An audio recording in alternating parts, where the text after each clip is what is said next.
Hello guys, welcome to my YouTube channel. This is Kuya Potpot Vlog. Sa mapagpalang umaga po, tanghali o gabi mga kalingap. At ngayon tayo ay nandito tayo ngayon sa may San Manuel Tarlac bus stop, sa may tapat po, sa may munisipyo sa tapat po ng Cultural Center ng San Manuel Tarlac. At tayo po ngayon ay bibiyahe papuntang Mall of Asia para makipagkita o pumunta doon sa meet and greet po ng EDSI sa Mall of Asia Arena, guys. So ayan, samahan nyo ako sa aking biyahe ngayong araw na to, guys. Ngayong araw ng Miyerkules, alas 10 pasado ng umaga, guys. So samahan nyo ako, guys.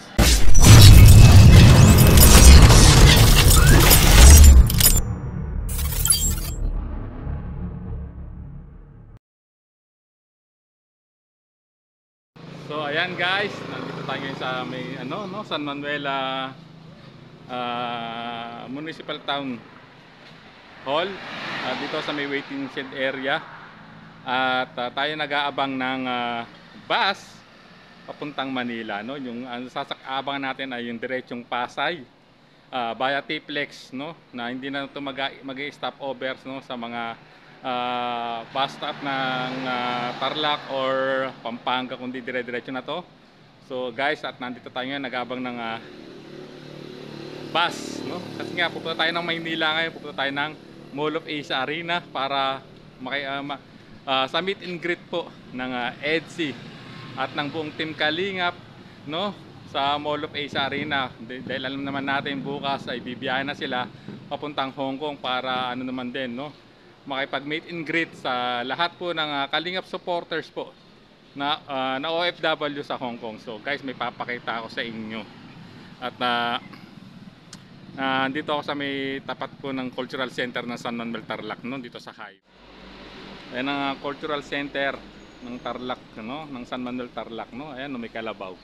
So dito yung highway, guys, Ayan, At pupunta tayo, nag-aabang tayo ng bus. Sasakyan natin ay biyaheng yung Skyway T-Flex. So ayan, ako po, ayan, dadaan sila ng Dao, hindi tayo sasakay dyan kasi Dao yan, dadaan na kasi ng Dao. Sasakyan natin yung diretsong Pasay, yung hindi na dadaan ng Dao. Kasi pag dumaan ng Dao ay posibleng maantala, baka malit tayo. Sasakyan natin yung diretsong Pasay, yung biyaheng mula yung mga galing ng Dagupan or kaya Baguio or Ilocos. Ayan, guys, ayan, papuntang Baguio yung way na yan. Ito naman yung Tarlac, San Manuel Tarlac Cultural Center. Ito going to Manila, guys. So ayan, dito tayo ngayon sa munisipyo po ng San Manuel, guys. Ayan, mag-aabang tayo ng bus. Pupunta tayo ngayon sa Maynila, sa MOA. Yung sasakyan natin yung diretsong Pasay, yung hindi na dadaan ng Dao, yung diretsuhan na yung T-Flex, NLEX. Tapos yung diretso Skyway, parang baba na natin dun mismo sa may Mall of Asia Arena na. So ayan, guys, ayan, ito tayo sa naghihintay tayo ng bus, guys.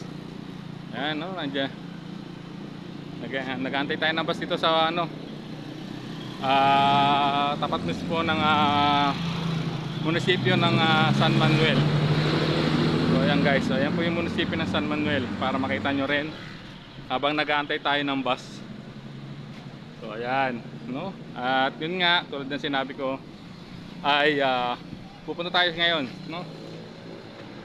attend tayo ng meet and greet ng EDSI sa Mall of Asia Arena bago sila pumunta bukas ng Hong Kong. So may makikita natin sila, si Ate Edna, Kuya Bal, si Kalingap Rab, si Kalingap Edu, siyempre si Biancy, at siyempre at iba pang kasama niya, At ngayon, bago man lang sila lumipad bukas papuntang Hong Kong, ay mamit natin sila dito sa Manila. At balita ko, makipag-meet din ata si R.A. Garcia. Sayang to guys, oh. Kaso ano to eh, Cubao lang ay D-Flex, ayan oh. Cubao lang kasi siya guys. Mahirapan tayo pagka nagkubaw tayo kasi dadaan ng Mindanao Avenue yan. Matraffic sa ano, Mindanao Avenue. So ang abangan natin guys ay yung biyaheng T-Flex via Pasay, no? Pasay Express ang sasakyan natin guys. Ayan. So andito tayo ngayon, nag-aabang tayo ng bus. At ayan, pupunta tayo sa Mall of Asia, mga kalingap, mga ka-EDC, no? Kita-kits tayo doon, yung mga malalapit dyan sa Mall of Asia Arena na mga supporters po ng Team Kalingap. Kita-kita po tayo. Dito tayo ngayon sa gitna ng kalsada, dito sa kalsada. Ayan guys, oh, yung kalabaw, oh. Guys, yung kalabaw na yan, ayan, kita nyo. Oh, hindi, walang alisan niya, no? Yung kalabaw na yan, no? Nasa ibabaw ng bubong. Ayan, no?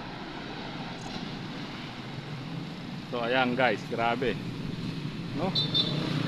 Ayan, mga kalingap, nag-aabang tayo ng sasakyan, no? Sana mabot tayo. Although sa bagay, maaga pa naman, mag-aalas 11 pa lang naman, maaga pa naman. Kasi 2 to 3 hours lang naman ang biyahe. Pero pag nasakyan natin yung talagang express, yung Pasay Express, no, via T-Flex, saka ano, Skyway, wala tayong problema, dire-diretso yun. Kasi hindi yun hindi yun dadaan ng mga bus stop. Kasi may pagkain tindahan, yung bus na yun na masasakyan natin ay may ano na yun, tindang pagkain sa loob, no? So, no? Kita-kits tayo mga kalingap. Kita-kits po tayo mga kalingap. So, kita-kits po tayo. Ayan. Nag-aabang tayo ng bus guys.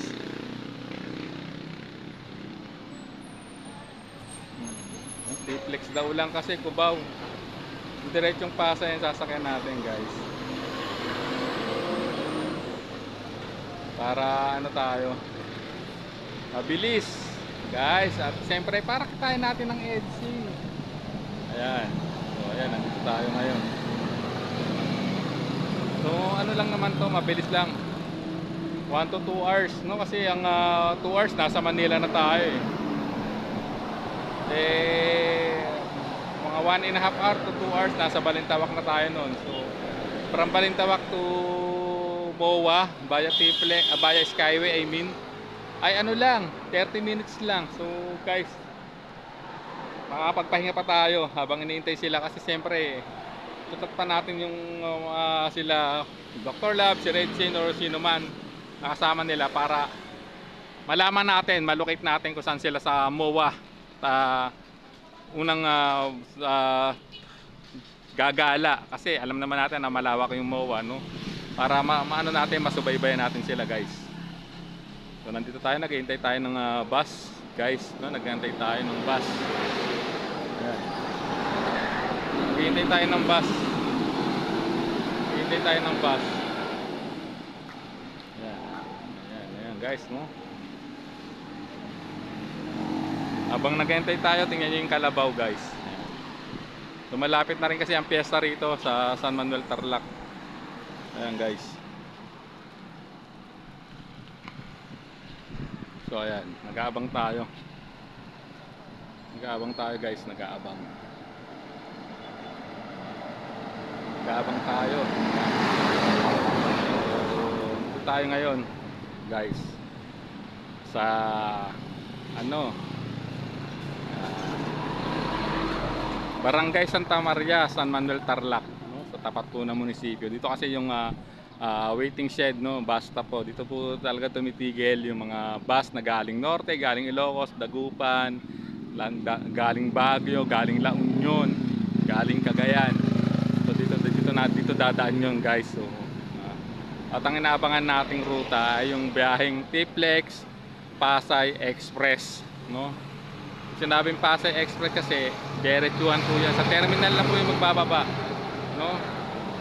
Sa terminal na po ng Victory, no? Liner or 5 star or Bataan Transit or ano pa, no? Doon sila, doon na yun mismo, malapit doon na po sa may rotonda yan. So malapit na tayo sa MOA, 5 minutes na lang pwede tayong ano, sumakay din ng ano doon, commuter. So ayan guys, nag-aabang tayo ng ano, may mga estudyante rin dito guys. So ayan, ito na ata yung bus na sasakyan ko. So no, sana ito na guys, no? So sana ito na. Sana ito na nga. Oh, mukhang ito na nga guys. Ang bus na sasakyan natin. No? So ayan guys, no, magpapaalam na ako. Maraming salamat. No? Ay, hindi pa pala. Abinida lang siya. So ano na tayo? Mali ng tingin, guys. Mali tayo ng tingin. So ayan guys, nandito tayo. Ang dami natin kasabay na ano, mananakay, pasahero. So ayan. So ayan, no, nag-aabang tayo ng bus.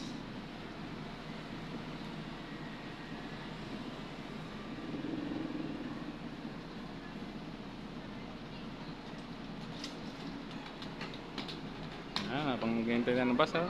Yung kalabaw, ayan, no.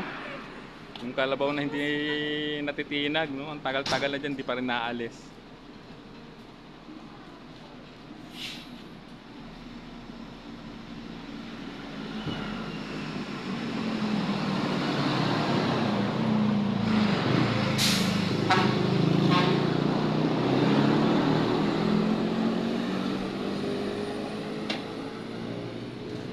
Guys, nangabang tayo ng bus. Yung kanina.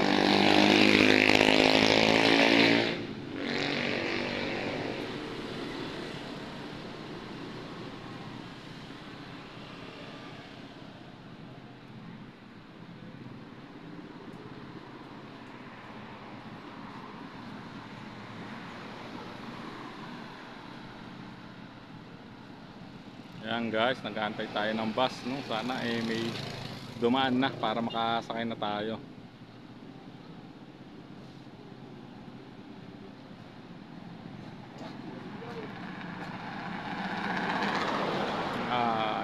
So mabilis naman ang biyahe ngayon kasi wala namang okasyon. So ayan guys, no? Ito yung highway. Ito ang sa amin. Hoping, no? Sana may bus na.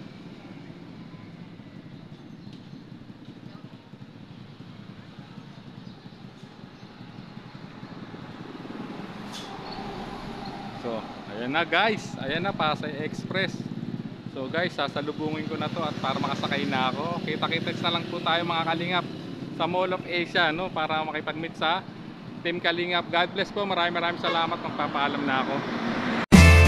There's a vlogger named Kuya Papa, spreading good vibes, giving all he's got.